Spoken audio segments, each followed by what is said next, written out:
আমার ভাইয়েরা, এই কালেমা কখন পাইছি? অবস্থাটা অবস্থা। 3-4 বছরের বাচ্চা কালেমা পড়তে পারে না? জি, আমরাও ছোট থাকতে কালেমা পড়ছি না? তো কালেমা পাইছি কোন সময়? যে সময় কালেমা কি, কালেমার অর্থ কি বোঝার ক্ষমতা ছিল না। আল্লামা জালালউদ্দিন রুমি রহমতুল্লাহ আলাইহি বলেন, না, কালেমা আমরা অবস্থায় পাইছি যে এটা না, তার আরো অনেক আগে পাইছি, তার আরো অনেক আগে পাইছি। অনেক আগে কখন? মায়ের গর্ভে থাকা অবস্থায় কালেমা পাইছি। লা ইলাহা ইল্লাল্লাহু বরদলে মুমিন নাবেশ, লা ইলাহা ইল্লাল্লাহু বরদলে মুমিন নাবেশ, মুহাম্মাদুর রাসূলুল্লাহ সুদনিশা আহলে বেহেশত।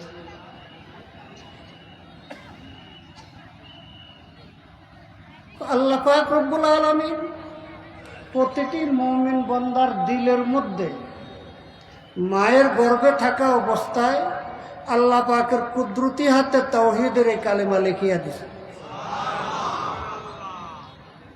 কুল্লু নাইন ইয়াতারাশাহু বিমা ফি, বোতলে যা আছে কাট করলে তা পড়বে। পানি থাকলে পানি, মধু থাকলে মধু, দুধ থাকলে দুধ, পেশাব থাকলে পেশাব। ভিতরে যদি কিছু না থাকে কিছুই পড়বে না।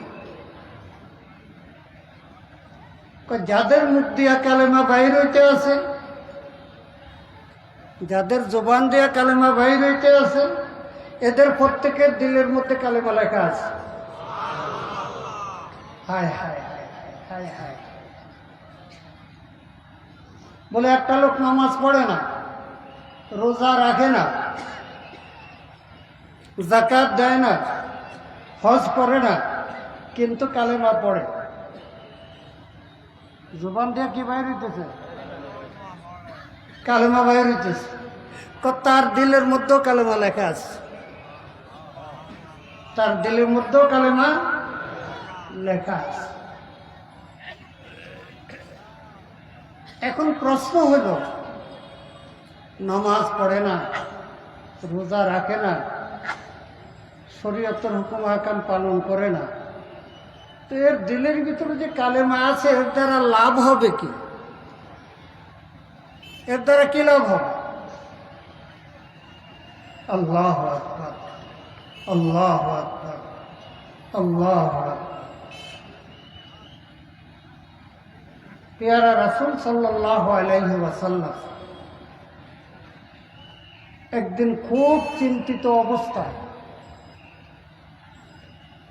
মানুষ যখন খুব চিন্তিত হয় কোনো বিষয় নিয়ে, তখন মানুষের মধ্যে না থাকা একা নির্জনে গিয়ে একটু বসে থাকাটা পছন্দ করে। তো রাসূল করিম সাল্লাল্লাহু আলাইহি ওয়াসাল্লাম মাথার উপরে চিন্তার পাহাড়। কি চিন্তা? উম্মতের চিন্তা। বিরাট বড় একটা খেজুরের বাগান মদিনা শরীফে।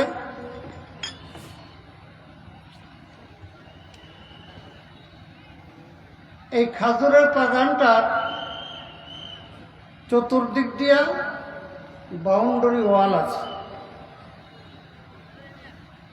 তো এক জায়গা দিয়া বাউন্ডারি ওয়াল উপরে ঠিক আছে, নিচে দিয়া ওই পানির স্রোত যাইতে কতটুকু ভাঙ্গা গেছে।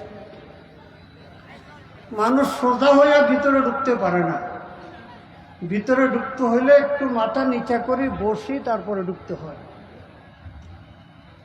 তো পেয়ারা রাসূল সাল্লাল্লাহু আলাইহি ওয়াসাল্লাম হযরত আবু হুরায়রা রাদিয়াল্লাহু তাআলা আনহুকে সাথে নিয়ে ওই ভাঙ্গা দিওয়ারের এই ছোট জায়গা দিয়া ভিতরে ঢুকলেন। ভিতরে ঢুকে খেজুর গাছতলায় বসে চিন্তা করতেছে। বেশ কিছু সময় চিন্তা করার পরে আবু হুরায়রা রাদিয়াল্লাহু তাআলা আনহুকে বললেন, ইয়া আবু হুরায়রা, হে আবু হুরায়রা, আমার পায়ের স্যান্ডেল, এই জুতা 2 জোড়া হাতে করে নিয়ে যাও, তাহলে যে দেখে মনে করবে তুমি আমার কাছ থেকে আসছো, যেহেতু আমার জুতা তোমার হাতে। তুমি যাইতে থাকো আর বলতে থাকো, قال رسول الله صلى الله عليه وسلم من قال لا اله الا الله فدخل الجنه। অর্থ হলো যে পেয়ারা রাসূল সাল্লাল্লাহু আলাইহি ওয়াসাল্লাম বলছেন, যে ব্যক্তি লা ইলাহা ইল্লাল্লাহ বলবে সে জান্নাতে যাবে। বাশশিরিন নাস, মানুষকে সুসংবাদ দিয়ে দাও, যাও রাস্তা দিয়ে যাও আর এই কথা বলতে থাকো। হযরত আবু হুরায়রা রাদিয়াল্লাহু তাআলা মাত্র বাইর হয়েছেন, বলতেছেন, قال رسول الله صلى الله عليه وسلم من قال لا اله الا الله دخل الجنه। যে লা ইলাহা ইল্লাল্লাহ বলবে বেহেশতে যাবে। এদিকে হযরত ওমর তালাশ করতেছে, হুজুর কই গেল, হুজুর সাল্লাল্লাহু আলাইহি সাল্লাম কই গেল। দেখলেন যে আবু হুরায়রার হাতে হুজুরের জুতা দেখা যায়। তো আবু হুরায়রা তো হুজুরের কাছ থেকে আসছে, বলতেছে কি, মান ক্বালা লা ইলাহা ইল্লাল্লাহ দাখালাল জান্নাহ, যে লা ইলাহা ইল্লাল্লাহ বলবে বেহেশতে যাবে। এই মাত্র অল্প কয়েক কদম গেছে, মাত্র কয়েকবার বলছে, এমনি হযরত ওমর সামনে দিয়ে আসছে। সামনে দিয়ে আইসা হযরত আবু হুরায়রার বুকের মধ্যে মারছে একটা, চুপ, যা বলছো আর একবার বলতে পারবা না। ধমকটা কার? হযরত ওমরের না? ধমকটা কার? হযরত ওমরের না? আর এত জোরে সিনার মধ্যে আঘাত করছে, হযরত আবু হুরায়রা ব্যথা পেয়েছে। দুইটা কষ্ট, একটা কষ্ট হলো বুকে ব্যথা পাইছে, আর একটা কথা হইলো আমি তো বলতেছিলাম যে ক্বালা রাসূলুল্লাহ, হুজুর সাল্লাল্লাহু আলাইহি সাল্লাম বলছেন, আমার নিজের পক্ষ থেকে তো বলছি না। আর প্রমাণ হলো হুজুরের দুটা জুতা আমার হাতে আছে, আমাকে বলতেও দিল না, আর বুকের মধ্যে ধাক্কা দিয়ে আমারে ফলাইয়া দিল। এবার হযরত আবু হুরায়রা রাদিয়াল্লাহু তাআলা আনহু এই দুই ব্যথার কারণে কাঁদতে কাঁদতে চোখ মুছতে মুছতে ওই যেখান দিয়ে বাইরেছে ভাঙ্গা দিওয়ার, ওখান দিয়ে আবার ভিতরে ঢুকে হুজুর সাল্লাল্লাহু আলাইহি সাল্লামের কাছে গেছে কাঁদতে কাঁদতে।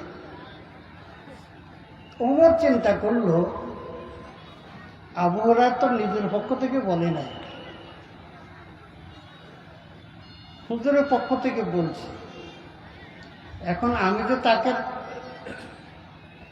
হাত দিয়া ঘুষা দিলাম, বলতে নিষেধ করলাম, এখন আমার নামে তো গিয়া বিচার দিব। কি আমার নামে গিয়া বিচার দিব না? বিচার কি মিথ্যা না সত্য? সত্য বিচার। তো হযরত ওমর রাদিয়াল্লাহু তাআলা আনহু আস্তে আস্তে একটু ছোট কদমে আবু হুরায়রার কথা বলিল, তার মনের ব্যথাটা দূর হোক। একটু আস্তে আস্তে হযরত ওমর রাদিয়াল্লাহু তাআলা আনহু গিয়া সালাম দিলেন, আসসালামু আলাইকা ইয়া রাসূলুল্লাহ। হুজুর সাল্লাল্লাহু আলাইহি সাল্লামের সালামের জবাব দিয়া বললেন, ওমর এটা কি করলাম? আবু হুরায়রাকে তো আমি পাঠাইছি, তার হাতে আমার জুতা দেখো নাই? কই ইয়া রাসূলুল্লাহ, দেখছি। আর আপনি পাঠাইছেন এটা আমি বিশ্বাসও করছি, কিন্তু ইয়া রাসূলুল্লাহ এটা এখন বলা যাবে না। কি কয়? কি কয়? এটা এখন বলা যাবে না। আমগরে আমাদের ছাত্ররা, ছেলেরাও মাঝে মাঝে বলে, আব্বা এই কথাটা এখন বলবেন না, এটা এখন বলা যাবে না। বুঝা আসছে না? তো হযরত ওমর রাদিয়াল্লাহু তাআলা আনহু বলে, ইয়া রাসূলুল্লাহ দানা দানা না'মালু, আমাদেরকে একটু সুযোগ দেন, আমরা কিছু করে লো। ইজান্নাতটা কেন? এই কথা যদি ইয়া রাসূলুল্লাহ আপনার শুনতে উম্মতেরা যদি শুনে যে লা ইলাহা ইল্লাল্লাহ বলবে সে বেহেশতে যাবে, তো নামাজ রোজা হজ যাকাত সব ছাড়ি দিবে। তো হুজুর সাল্লাল্লাহু আলাইহি সাল্লাম দেখলেন ওমরের কথার মধ্যে তো যুক্তি আছে। ওমরের কথার মধ্যে কি আছে? যুক্তি আছে। আবু হুরায়রাকে বললেন, যা বলছো এখন আর বলিও না, ওমরে যে কথা বলছে এই কথার উপরে থাকো। আল্লাহ পাকের পক্ষ থেকে সুসংবাদ পাইছে, জিবরাইল আলাইহিস সালাম এসে বলছে, মান ক্বালা লা ইলাহা ইল্লাল্লাহ ফাদাখালাল জান্নাহ। হুজুর সাল্লাল্লাহু আলাইহি সাল্লাম আবু হুরায়রা পাঠাইয়া দিয়েছেন, সুসংবাদ দাও। কিন্তু পরবর্তী টাইমে হযরত ওমরের এই পরামর্শ পাওয়ার পরে স্থগিত রাখলেন। এই হাদিস বর্ণিত আছে হযরত আনাস রাদিয়াল্লাহু তাআলা আনহু থেকে, কুনতু রাদিফা রাসূলিল্লাহ সাল্লাল্লাহু আলাইহি, তিনি বলেন যে ঘোড়ার পিঠে সামনে হুজুর সাল্লাল্লাহু আলাইহি সাল্লাম, আমি পিছনে বসে। পিছনে যে বসে তাকে বলা হয় রাদি।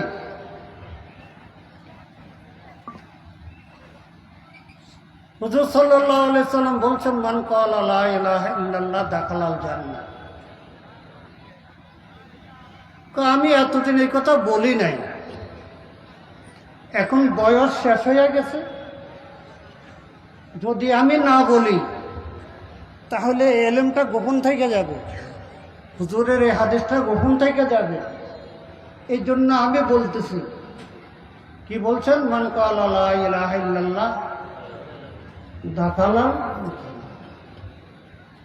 হযরত আবু যর গিফারি রাদিয়াল্লাহু তাআলা আনহু থেকে বর্ণিত আছে, হুজুর সাল্লাল্লাহু আলাইহি সাল্লাম বলছেন, মান ক্বালা লা ইলাহা ইল্লাল্লাহ দাখালাল জান্নাহ। হযরত আবু যর গিফারির কাছে আশ্চর্য লাগলো যে শুধু লা ইলাহা ইল্লাল্লাহ বলবে আর বেহেশতে চলে যাবে। তো হযরত আবু যর গিফারি রাদিয়াল্লাহু তাআলা আনহু বলেন, ওয়া ইন সারাকা ওয়া ইন জানা, সে যদি চুরি করে, জিনা করে। হুজুর সাল্লাল্লাহু আলাইহি সাল্লাম বলেন, দাখালাল জান্নাহ বিরাগমি আনফে আবি যর, আরে বেহেশতে যাবে আবু যরের নাকে কপালে মাটি লাগুক। অর্থাৎ সে যদি বেহেশতে যায়, আবু যরের অসুবিধা কি? হ্যাঁ, আবু যর মনের কষ্টে কপাল রলুক মাটির মধ্যে। এটা আরবের একটা ভাষা। আবারও হুজুর সাল্লাল্লাহু আলাইহি সাল্লাম বললেন, মান ক্বালা লা ইলাহা ইল্লাল্লাহ দাখালাল জান্নাহ।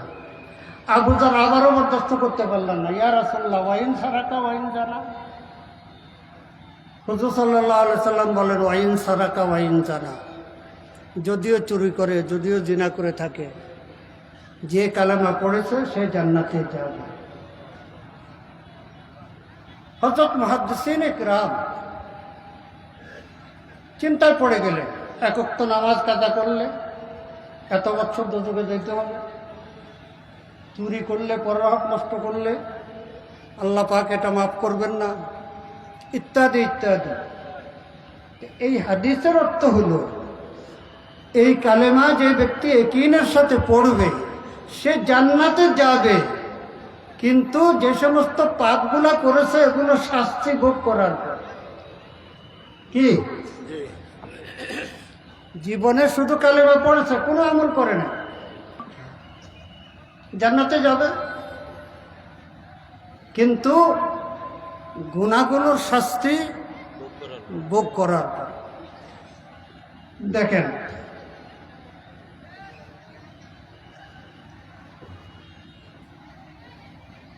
উস্তে চলত হারচে খাহাদ আকুনাত আলে ময়রা দরদমে বিরাকুনাত।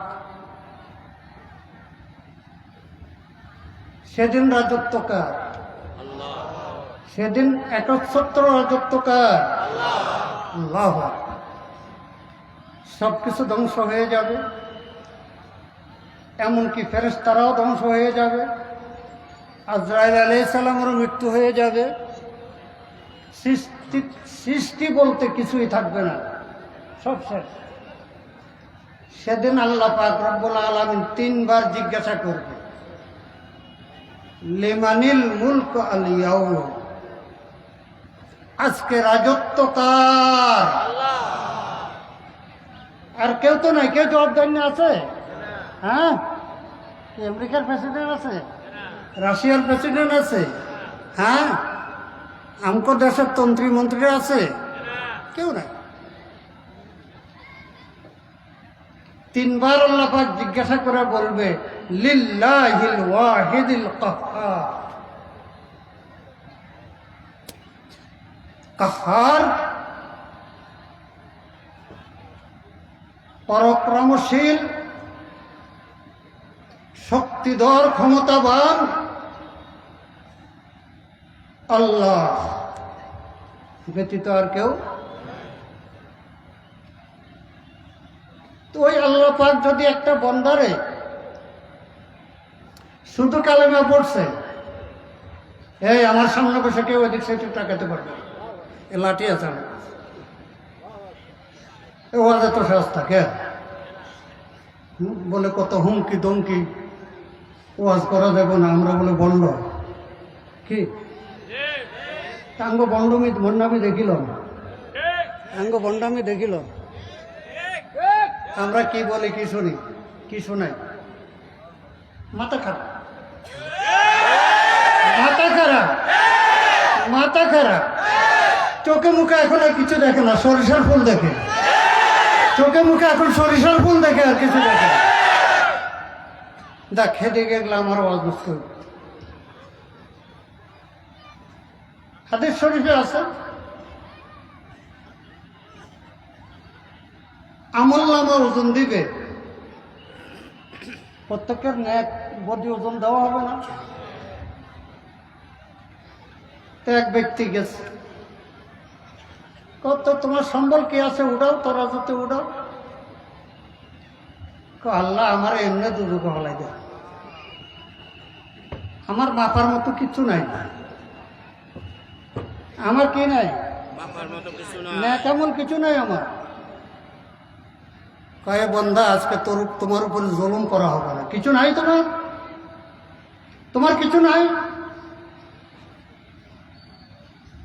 একটা কাগজের টুকরা আল্লাহ পাক বের করে দিবেন, ধর, এটা নিয়ে নেকির পাল্লার মধ্যে রাখ।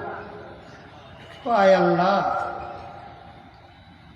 আমার গুনার 99 দপ্তর। কটা দপ্তর? আমার গুনার 99 দপ্তর গুনার পাল্লায়, এই কাগজের একটা টুকরা, এটা কি হইব? আরে পাগল, তোর কাছে এটা দিতে দে। এই কথা বলার পরে, মা হাজিল বেতাকা, এই কাগজের টুকরা এটা দিয়ে কি হইব? রাখার পরে 99 দপ্তর উপরে উড়ে গেছে, আর এই কাগজের টুকরা যে পাল্লা রাখছেন নেকির পাল্লা, এটা নিচে নামে গেছে। এটা ভারী। কি এটা? কি এই কালেমায়ে তাওহীদ, লা ইলাহা ইল্লাল্লাহু মুহাম্মাদুর রাসূলুল্লাহ সাল্লাল্লাহু আলাইহি।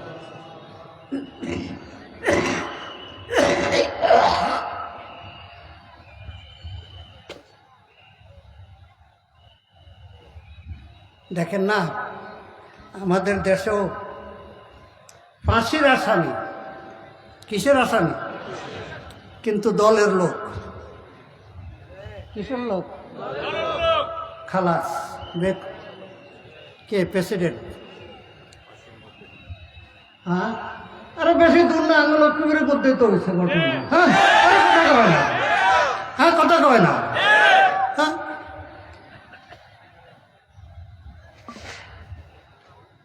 কারো গাত লাগলে লাগুক, আমি কারো গাত লাগানোর লাই কই না, সত্য বাস্তব যেটা এটা কইতে আছে।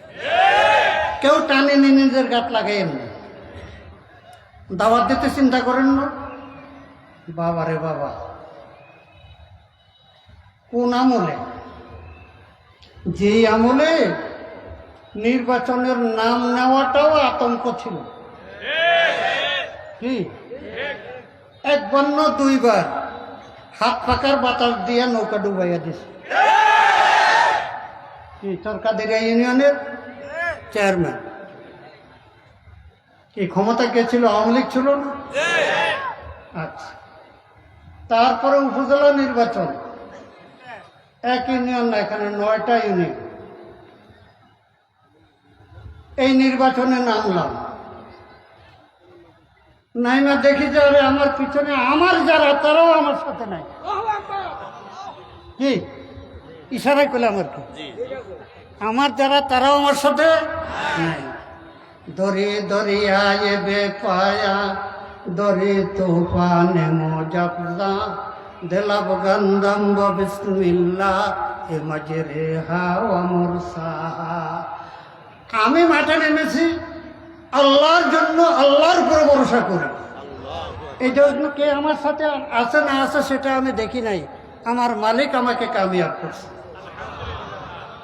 এই কথাটা বললাম এই সময়, যে সময় কথা বলা অসম্ভব ছিল, সেই সময় কথা বলা বাদ দেই নাই কারো ভয়ে। এখন কার ভয়ে কথা বাদ দেব? এখন কার ভয়ে কথা বলা বাদ দেব? আমাদেরকে চিনেন নাই, ভালো করে চিনে নেন। আমাদেরকে চিনে নেন। ইন্না সালাতি ওয়া নুসুকি ওয়া মাহইয়ায়া ওয়া মামাতি লিল্লাহি রাব্বিল আলামিন। আমাদের নামাজ, আমাদের রোজা, আমাদের হজ, আমাদের যাকাত, আমাদের কুরবানি, এমনকি আমাদের জীবন মরণ সবকিছু আল্লাহর জন্য। আমাদের রাজনীতি আল্লাহর জন্য। মান আহাব্বা লিল্লাহি ওয়া আবগাযা লিল্লাহি ফাকাদ ইসতাকমালাল ঈমান। যেই ব্যক্তি কেউকে ভালোবাসবে তো আল্লাহর জন্য, কেউকে খারাপ জানবে, কারো বিরুদ্ধে কথা বলবে, কারোর সাথে দুশ্মনী রাখবে, এইটাও আল্লাহর জন্য। সুতরাং আমাদের সম্পর্কে মন্তব্য করতে একটু কমপক্ষে 24 ঘন্টা আগ থেকে চিন্তা করবেন, নতুবা নিজের পায়ে নিজে কুঠাল দেবেন। আমাদের কিছু করতে পারবেন না ইনশাআল্লাহ। ও ভাইরা, আপনারা এগুলি জানি শুনে আমার দাওয়াত দিচ্ছেন না যে এটা পুরান পাপি। কি এটা পুরান পাপি? এটা 2বার ইউনিয়ন পরিষদের চেয়ারম্যান ছিল, আবার উপজেলা চেয়ারম্যান ছিল, কাউকে পরবা করে কথা বলে না। শুধু গ্রামে নাকি, ওই সরাওয়ার্দী উদ্যানে কি মন্ত্রী হাসান মাহমুদ একদিকে বসা, বরকতুল্লাহ বলু একদিকে বসা। কি বলছি? যে দেশে করোনা মহামারী আসছে, সবাই চিন্তিত, মহামারী থেকে বাঁচবে কি করে, মহামারী থেকে বাঁচবে কি করে। কবে কোন দেশ থেকে ভ্যাকসিন আবিষ্কার হয়, সবাই আল্লাহ আল্লাহ করতেছে। যাক, আলহামদুলিল্লাহ, ভ্যাকসিন আবিষ্কার হলো, আপনার লাই অনেক মানুষের ক্ষতি হইতে আছে বইয়ের। তো ভ্যাকসিন আবিষ্কার হয়েছে, সবাই খুশি। কি এখন আর মহামারীর ভয়? মহামারীর আর এখন ভয় নাই।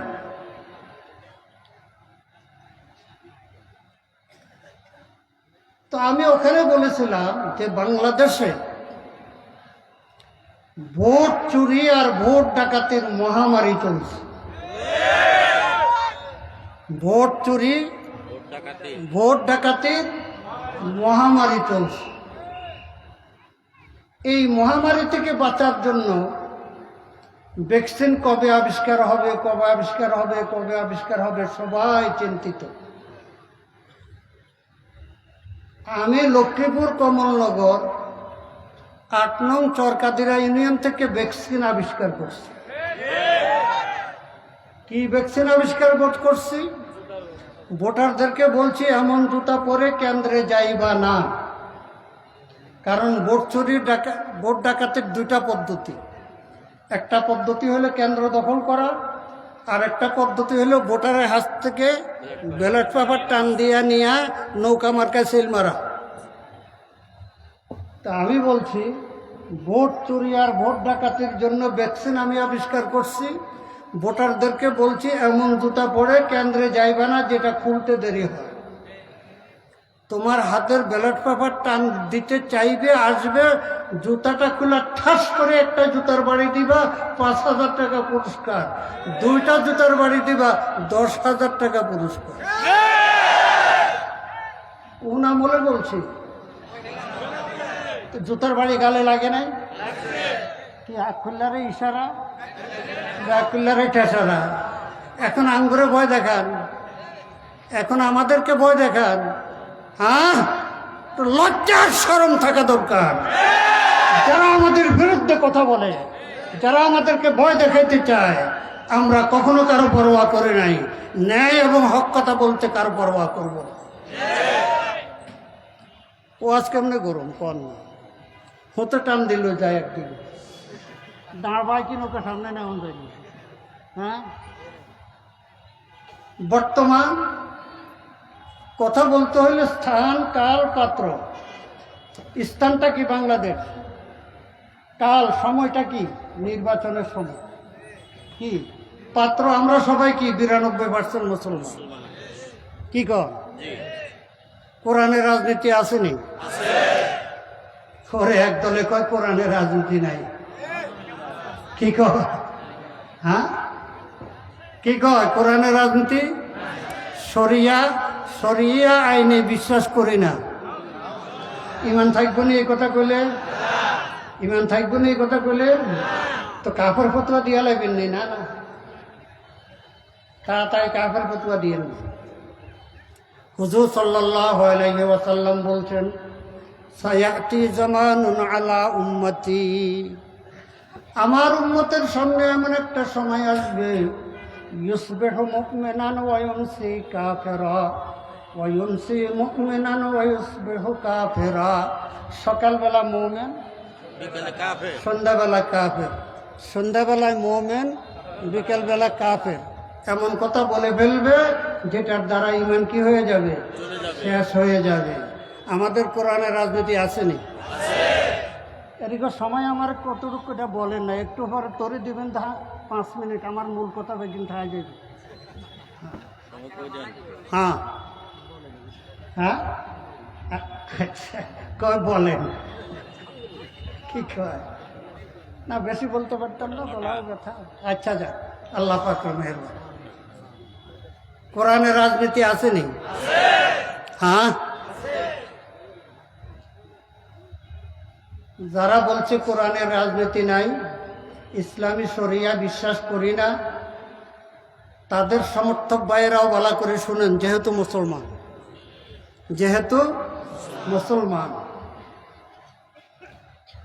আল্লাহ পাক রব্বুল আলামিন বলেন, মা আতাকুমুর রাসূলু ফাখুযুহু ওয়া মা নাহাকুম আনহু ফান্তাহু। আমার পেয়ারা রাসূল তোমাদেরকে যা করার জন্য বলছো তা করবা, যা করতে নিষেধ করছে তার থেকে বিরত থাকবা। রাসূল করিম সাল্লাল্লাহু আলাইহি সাল্লামের জামানা জিহাদ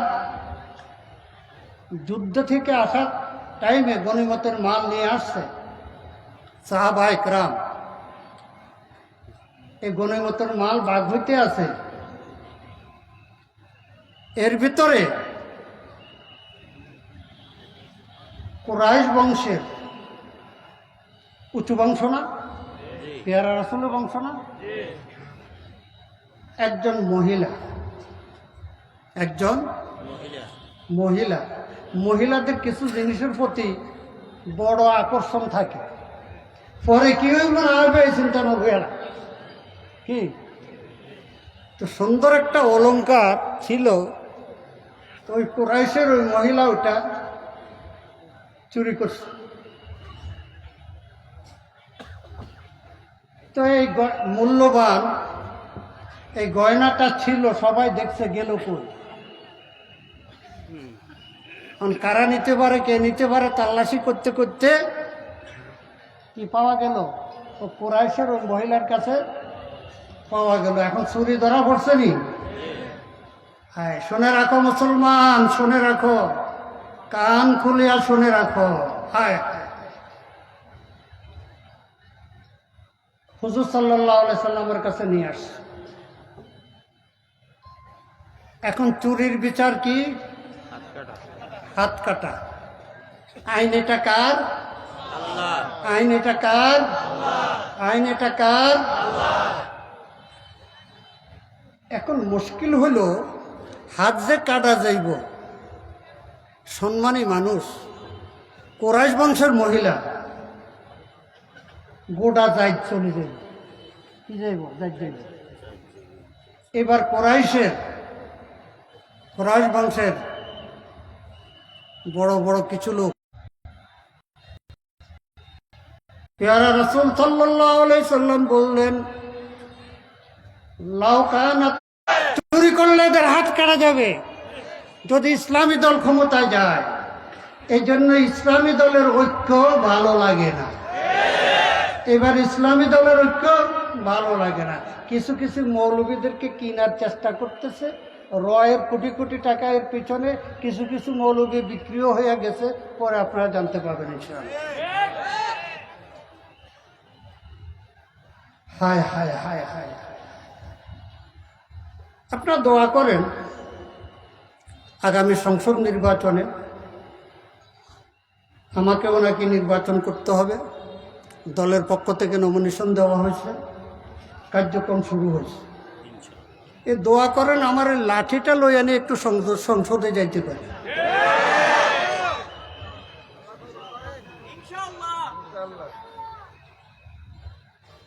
সংসদ সদস্য ইসলামের পক্ষে যদি আমি একাও হই, কারণ আওয়ামী লীগের আমলে মনে করছিলাম আমি একা যাব, কি আর কেউ যাইতে পারবো না।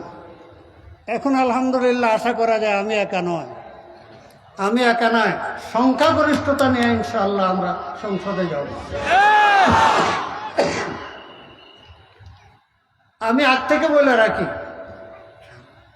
দেখেন না কবরে প্রশ্ন কি হইব, সুয়াল কি হইব, জবাব কি হইব, এটা আগে জানাই দিছে। কি কবরের সুয়াল জবাব আগে জানাই দিছে না? তো সংসদে গিয়া কি জিজ্ঞাসা করব? প্রথম একটা কথা, সদস্য কত? 300 সদস্য কত? আমি একটা কথা জিজ্ঞাসা করব, জনগণ আমাদেরকে ভোট দিয়ে সংসদে পাঠিয়েছে ইসলাম, দেশ, মানবতার কল্যাণে কথা বলার জন্য। বাংলাদেশের সবচাইতে বড় সমস্যা কোনটা? আরে আপনি কোনটা? এটা হেতা করতাম বার কর, কি এটা হেতা করতেন বার। বাংলাদেশের সবচাইতে বড় সমস্যা কোনটা বলতে বাধ্য হবে, আর নতুবা মুখে তালা লাগাই আর চুপ করে থাকবো। বললে বলতে হবে যে বাংলাদেশের সবচাইতে বড় রোগ হলো ঘুষ এবং দুর্নীতি। বাংলাদেশের সবচাইতে বড় রোগ ঘুষ এবং দুর্নীতি। আমলাগুলো ঘুষ খায়, আর কামলা যেগুলো আছে কামলা পর্যন্ত চাকর, জনগণ ভোট দিয়ে যাদেরকে পাস করাইছে এগুলো হলো কামলা। এগুলো দুর্নীতি করে, আর এই দুর্নীতির ভাগও আমলাগুলো দেয়। এই দুর্নীতি ব্রিটিশ আমল থেকে শুরু হয়েছে, ভালো করে বুঝেন। আমি কোনো এক দলের বিরুদ্ধে, কোনো এক ব্যক্তির বিরুদ্ধে কথা বলবো না। না,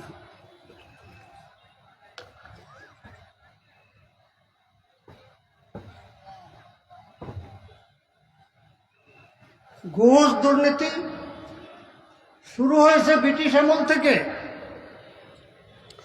250 বছর ব্রিটিশ এই দেশ রাজত্ব করেছে ঘুষ দুর্নীতির মাধ্যমে। তারা চোর হইলেও মানুষ একটু ভালো ছিল।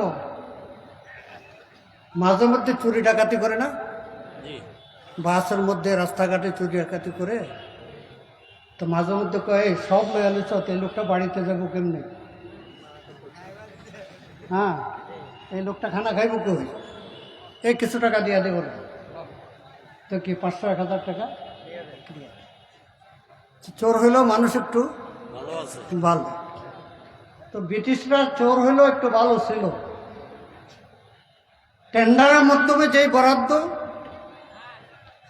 তারপরে কাজে লাগাইতো, টেন্ডার গ্রহণ করত, সেখানে তারা 10 থেকে 20% তারা খাইত লুট, 20 থেকে 10%, বাকিটা কাজে লাগাইত। গোটা দেশ, পাক ভারত উপমহাদেশ, শেষ পর্যন্ত খাইতে খাইতে তাজমহলে যে স্বর্ণ ছিল আগুন দিয়া গালাইয়া এগুলিরে তারপরে ড্রামে বইরা বইরা বইরা বইরা ব্রিটেনে নিয়ে গেছে। ওই ব্রিটিশ চুরি শিখাইয়া গেছে। ওই ব্রিটিশ আমলের শিক্ষানীতি এখনো চলতেছে। দুর্নীতিবাজ চোর ডাকাত কোথায় তৈরি হয়? আমাদের কলেজ ইউনিভার্সিটি থেকে। পরে কথা কয়, এই যতগুলো এমপি মন্ত্রীর বিরুদ্ধে লক্ষ লক্ষ কোটি কোটি টাকার অভিযোগ আছে, সবগুলো ভার্সিটিতে পড়েন না, না কওমি মাদ্রাসা পড়েন না? হ্যাঁ বাবা রে বাবা, আবার কওমি মাদ্রাসা শিক্ষাদের যোগ উপযোগী করিবা।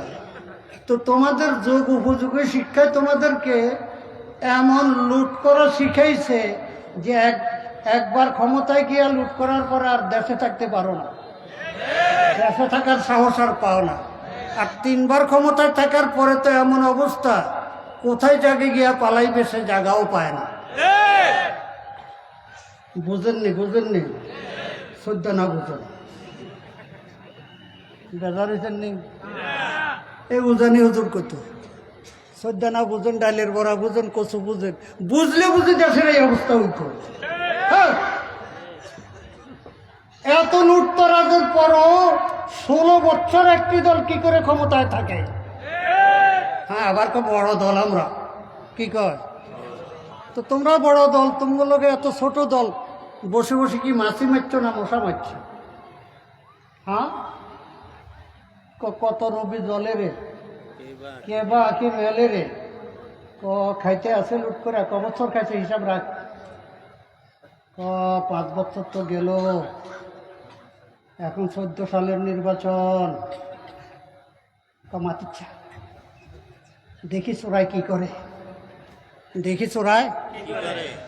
দেখতে দেখতে 154 জন বিনা প্রতিদ্বন্দ্বিতায় পাস। কি মাতিস না খাইয়া লোক। জামাত শিবির যা মাঠে নামছে, আর বড় দলালারা খাইতে খাইতে ফার্মের মুরগির মতো হয়ে এখনো লড়তে পারে না, কি তারা মাঠে নামে নাই।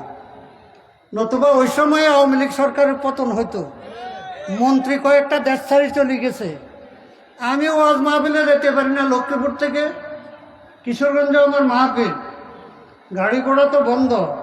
লক্ষ্মীপুর থেকে একটু পশ্চিম দিকে গেলাম, গিয়া দেখি যে পাকা রাস্তা খাল হয়ে রয়েছে।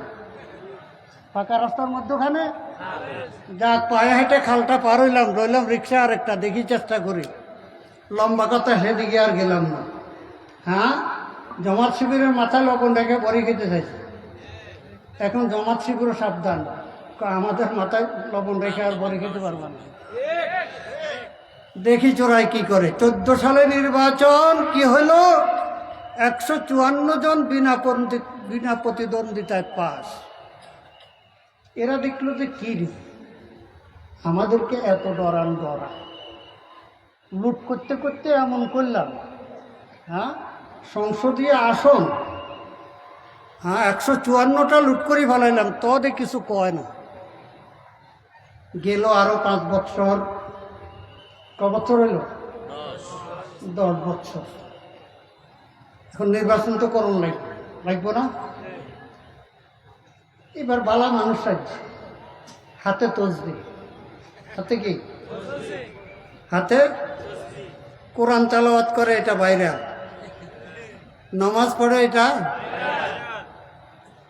এখন একবারে বিএনপি ডক্টর কামাল, আসম আব্দুর রব সহ এদেরকে লইয়া একজোট বানছে।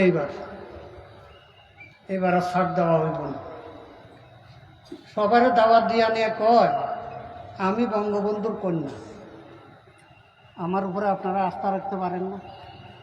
দেখছেন নিতাম শাস্ত্রের আমার কেমন বড় গলা, আমি বঙ্গবন্ধু কন্যা, আমাকে বিশ্বাস করেন, নির্বাচন সুস্থ হবে। নির্বাচন কি হবে? সুস্থ হবে।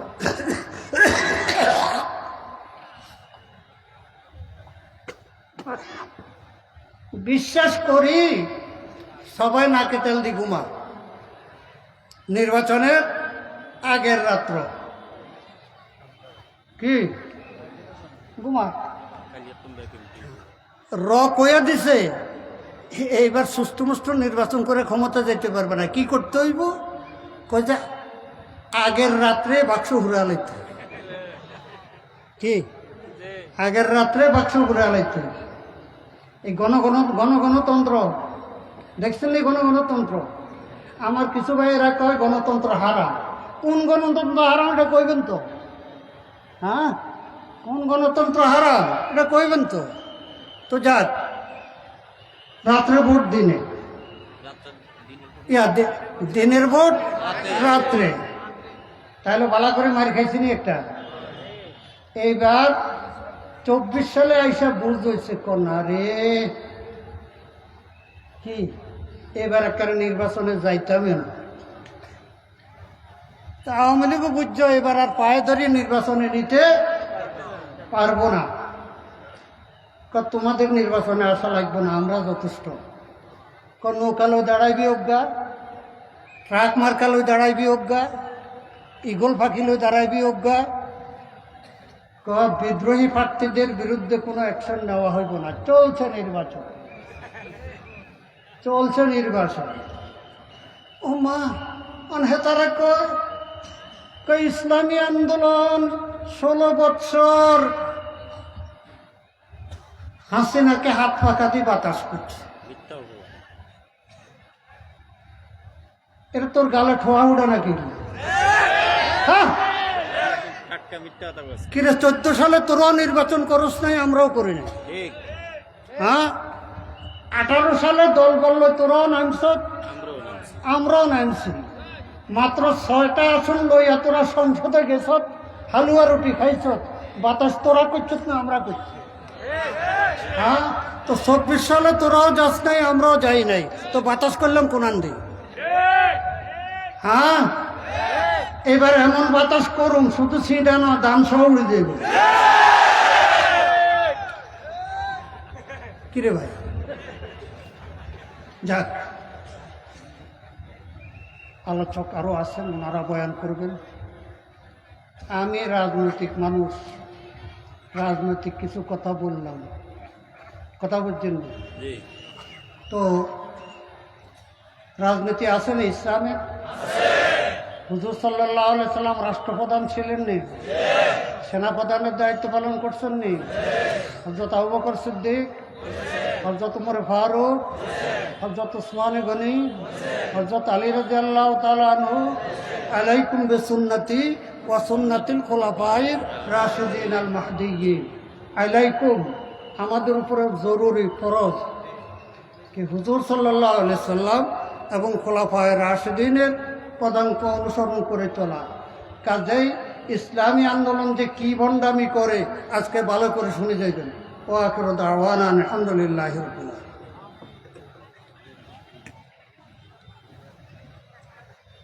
আগলারে কাহা খেলায় কি কর আলহামদুলিল্লাহ,